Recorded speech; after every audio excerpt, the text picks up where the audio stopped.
Bienvenue sur Capital Zoom. Aujourd'hui, nous allons parler d'un pivot stratégique majeur, un de ces changements de paradigme qui redéfinissent l'équilibre du monde pour les décennies à venir. Et au cœur de ce pivot, un continent se retrouve pris au piège. L'Europe, l'allié historique que l'on sacrifie pour contenir un nouvel adversaire. Pendant plus de 70 ans, le monde a fonctionné sur un axe simple, l'Alliance occidentale.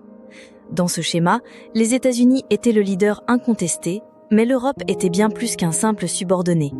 C'était un partenaire de premier rang, un égal ou presque. Cette quasi-égalité n'était pas un cadeau. Elle servait les intérêts américains. Face à l'URSS, puis pour gérer le monde de l'après-guerre froide, Washington avait besoin d'une Europe forte, prospère et alignée pour copiloter l'ordre mondial. Mais cet ordre est en train de mourir.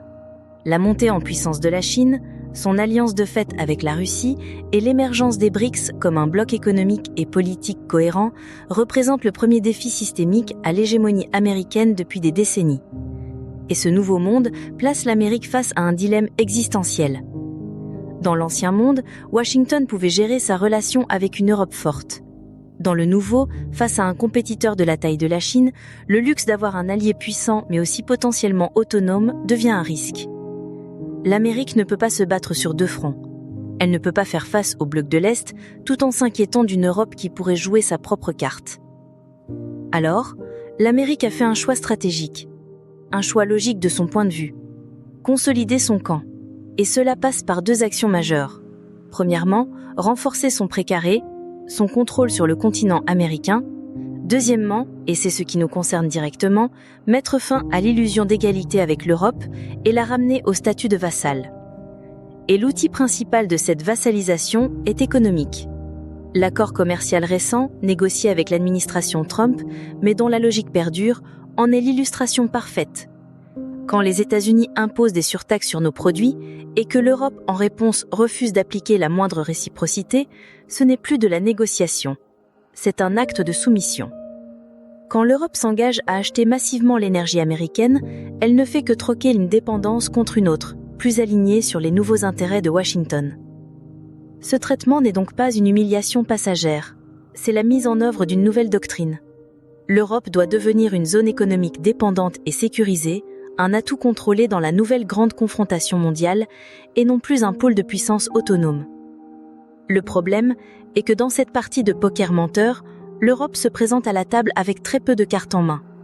Son industrie, autrefois fleuron mondial, s'est érodée, délocalisée au nom de la mondialisation. Son économie est fragile et sa croissance est faible. Mais sa vulnérabilité la plus criante, son talon d'Achille absolu, c'est l'énergie.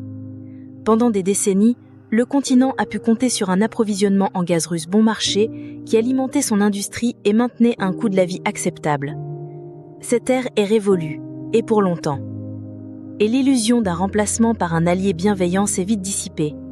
Les États-Unis sont prêts à nous vendre leur gaz, oui, mais au prix du marché mondial, un prix élevé qui ne fera que fragiliser davantage notre compétitivité. Le résultat est inéluctable, sans énergie abondante et abordable, l'équation économique européenne ne tient plus. Le coût de la vie pour ses citoyens est donc appelé à augmenter structurellement, ajoutant une pression sociale interne à la pression géopolitique externe. La question fondamentale pour l'Europe n'est donc plus de savoir comment retrouver les faveurs de son allié américain. L'ancienne relation est terminée. La vraie question est de savoir quel rôle elle veut jouer dans ce nouvel ordre mondial. Peut-elle accepter ce rôle de partenaire junior, mais sans réelle souveraineté stratégique ? Ou a-t-elle la volonté et la cohésion nécessaires pour devenir elle-même un pôle indépendant ? Une troisième voie entre Washington et Pékin.